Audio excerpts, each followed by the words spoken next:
हमरा के साथे में धक सुते दरानी तनी आज हमरा के साथे में मारले बहुत मजा राजा तू तो बाते नु बाते में मारले बहुत मजा राजा तू तो बाते नु बाते में।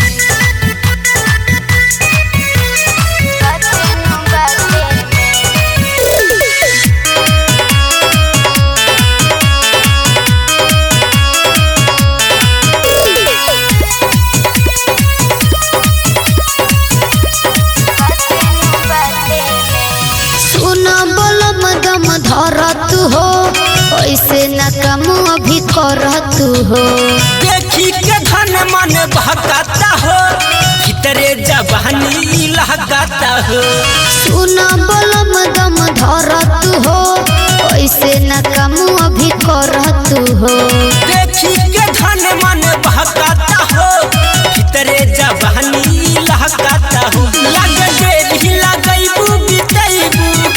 समय हल्ला जाते में लगे देरी लगैबू बितैबू समय हल्ला जाते में मारले बहुत मजा राजा तू तो बाते नु बाते में मारले बहुत मजा राजा तू तो बाते नु बाते में।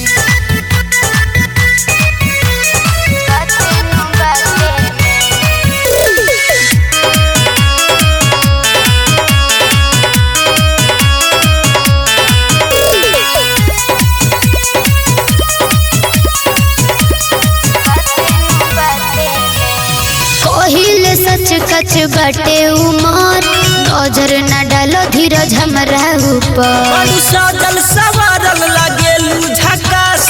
ये जाने पिंटू के सटे दपास पहिले सच कच बाटे उमर नजर न डालो धीरज हमरा ऊपर सजल सवारल लागेलू झकास ये जाने पिंटू के सटे दपास बहस बोलू आयन दीप याद तनी सुते दसाथे में कहस बोलू आयन दीप याद तनी सुते दसाथे में मारले बहुत मजा राजा तू तो बाते नु बाते में मारले बहुत मजा राजा तू तो बाते नु बाते में धक सुते दरानी तनी आज हमरा के साथे में मारले बहुत मजा राजा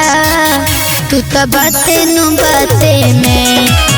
मारले बहुत मजा राजा तू तो बाते नु बाते में।